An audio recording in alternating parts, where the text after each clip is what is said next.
কেমন আছো অনিক? এই তো শ্বাস নিচ্ছি, মানে বেঁচেই আছি।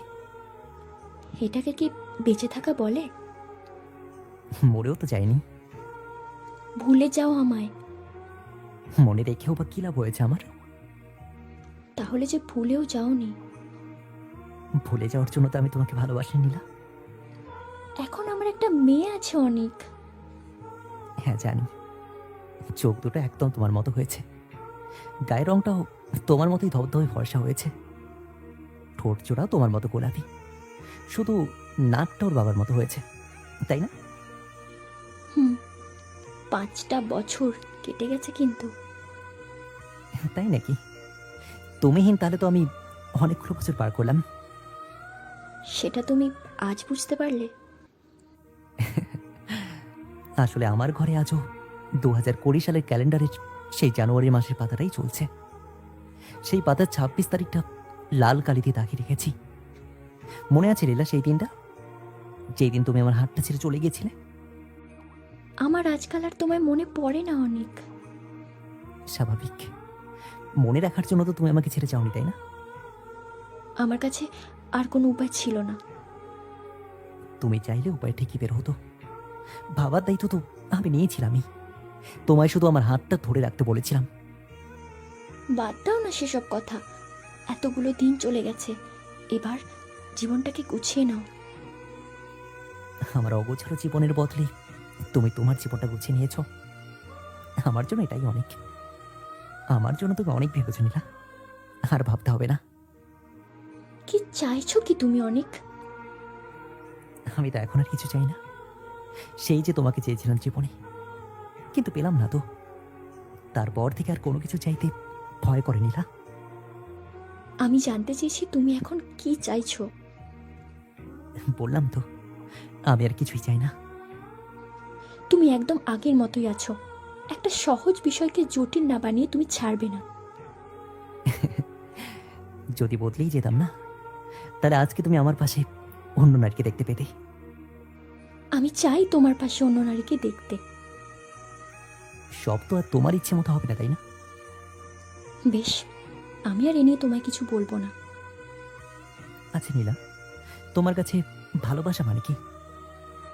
জানি না, তুমি বলো। আমার নীলা, মানে? আমার কাছে ভালোবাসা মানেই তো তুমি। অন্য কোনো সংজ্ঞা দাও। ভালোবাসা হলো চোরাবালির মতো, যা ক্রমশ আমাদেরকে তলিয়ে দেয়। ভালোবাসায় আমরা ডুবে যাই, বাঁচার ইচ্ছে থাকলেও ডুবে যাই। সাঁতরে আমরা পার খুঁজতে থাকি, কিন্তু কিন্তু খুঁজে পাই না। আর যারা পায় তারা হচ্ছে সৌভাগ্যবান। আমার সেই সৌভাগ্য হয়েছে। তুমি আর পিছন ফিরে তাকিও না। পিছন ফিরে কি আর তাকাবো? সময় চলে গেলেও আমি তো এখনো সেই একই জায়গায় দাঁড়িয়ে আছি। তোমাকে বোঝানো অসম্ভব। আমাকে বোঝাতে চাইলে আগে তো তোমার আমাকে বুঝতে হবে। আজ বরং আসি। থাকার জন্য তো তুমি আসোনি। রাখতেই বা চাইছো কেন? আমি চাইলেই কি তুমি থাকবে নাকি? এবার কিন্তু বাড়াবাড়ি করছো তুমি। সেটা তো আমি অনেকদিন আগেই করে ফেলেছি। তোমাকে বাড়াবাড়ি রকমের ভালোবেসেছি, সেই জন্য তো আজও আমি তোমাকে ভুলতে পারছি না। আমি তোমায় আর ভালোবাসি না এটা জানা সত্ত্বেও। ভালো তো তুমি আমাকে কখনই বাসনি, বাসলে কি আর আমাকে এভাবে একা ছেড়ে দিতে পারতে নাকি? আমায় শান্তিতে বাঁচতে দাও। আমাকে ছেড়ে দিয়েছিলে শান্তির খোঁজে, আবার আমার থেকে শান্তি চাইছো? আমি এত জটিল কথা বুঝি না অনেক। ভুলে যাও আমায়। সম্ভব না। কেন? ভালোবাসি তোমায়, এখনো? সারা জীবন বাসবো। এটা কিন্তু পাপ। আমি অন্যের স্ত্রী। জীবনে তো কত পাপই করলাম, এত পাপের মাঝে যদি তোমাকে ভালোবেসে পাপের খাতার আরেকটা পৃষ্ঠা ভরে ওঠে, ক্ষতি কি? হোক না জমা আরেকটু পাপ। তুমি কিন্তু আমার জীবনটা নষ্ট করছো অনেক। জানি তো। সব জেনেও নিজের জীবন নষ্ট করছো। যায় আসে না। বেশ, আসছি। নীলা শুনছো? এভাবে ডাকবে না তুমি আমায়। আজও প্রভাব পড়ে নাকি? তুমি না বললে তুমি আমাকে ভালোবাসো না? আমার অসহ্য লাগে তোমার এই ডাকটা এখন। তাহলে সত্যি তোমার মাঝে আর আমার জন্য বিন্দু মাত্র ভালোবাসা নেই, তাই না? ভালো থেকো। শ্বাস নিচ্ছি, এটাই যথেষ্ট। আমি আবারও বলছি, নিজের জীবনটা গুছিয়ে নাও। তাহলে তুমি আমাকে আমার নীলাকে ফিরিয়ে দাও। সেটা আর সম্ভব না। তাহলে আমার জীবনটাও গোছানো সম্ভব না। যা ইচ্ছে তাই করো। কথাটা বলেই নীলা চলে যাচ্ছিল। অনিক আবার ডেকে বলল, নীলা শুনছো? বললাম না, এই নামে আমায় ডাকবে না। তুমি সারা না দিলেই তো হলো, চলেই তো যাচ্ছিলে।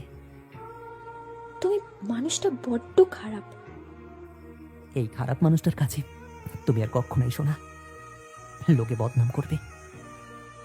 তুমিও তাহলে আর কখনো আমার বাড়ির সামনে এসো না।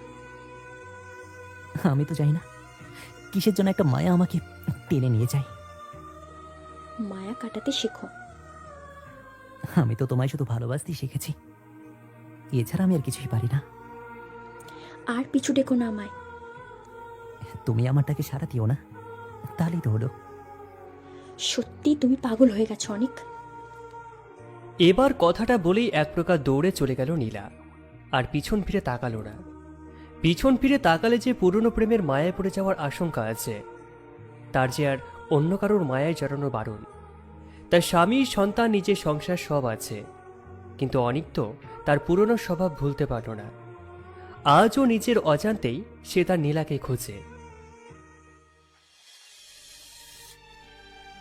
এরপর কেটে গেছে আবারও 6টা বছর। অনিকের অবস্থা দিনকে দিন খারাপ হয়ে যাচ্ছিল। তা দেখে তার মা নিজের মাথার দিব্যি দিয়ে এক প্রকার জোর করে রিয়ার নামের একটি মেয়ের সাথে তার বিয়ে দেয়। এরপর যদিও অনেক আস্তে আস্তে নিজেকে স্বাভাবিক করে তোলার চেষ্টা করে, নিজেকে ব্যস্ত রাখতে অফিসে জয়েন করে, কিন্তু সেই মেয়েটাকে নিজের স্ত্রী হিসেবে মেনে নিতে পারেনি। তারপর মা, আমার টাইটা কোথায়? খুঁজে পাচ্ছি না। মাকে এভাবে ডাকছেন কেন? দাঁড়ান, আমি খুঁজে দিচ্ছি। আজকে অফিস যেতে অনেক লেট হয়ে যাচ্ছে অনিকের। খুব তাড়াহুড়ো করে বের হতে গিয়ে টাই পরতে ভুলে গিয়েছে সে। এই তো পেয়েছি, দাঁড়ান আমি পরিয়ে দিচ্ছি। এই বলে অনিকের পাশে যেতেই সে রিয়ার হাত ধরে ফেলে আর বলে, না, প্রয়োজন নেই, আমি নিজে পড়ে নেব। অনিক অফিসের উদ্দেশ্যে বের হয়ে গেল। এদিকে রিয়া মাথা নিচু করে এখনো দরজার দিকে তাকিয়ে আছে। একটু একটু ঝাপসা লাগছে সামনের সিঁড়িটা। হয়তো রোজকার মতো আজও তার চোখের জলগুলো চোখের কোণে জবা বেঁধেছে। হঠাৎ সে কারোর কাঁধে হাতের স্পর্শ অনুভব করল। চমকে গিয়ে চোখের জল মুছতে গিয়েও পুরোটা মুছতে সক্ষম হলো না। বৌমা, হ্যাঁ মা, কিছু বলবেন? তোমার চোখে জল কেন মা? কি হয়েছে? ও কিছু না মা, হয়তো পোকা পড়েছে। মা রে, আমি সব বুঝি, তুই আমাকে ক্ষমা করে দিস। আজ আমার জন্যই তোর এই অবস্থা। ছি ছি মা, আপনি এইসব কি বলছেন? ঠিকই বলছি, তবে একটা কথা মাথায় রাখ, এত তাড়াতাড়ি ভেঙে পড়লে চলবে না। একটা ছেলেকে মেয়েরাই ভালো সামলাতে পারে, তুই একদম ভেঙে পড়বি না, আমি আছি তো। অবশ্যই মা, আপনি আশীর্বাদ করবেন। একটু পর জানালার পাশে চায়ের কাপ হাতে বসে আছে রিয়া। সামনে গল্পের বই আর টিভিও চলছে।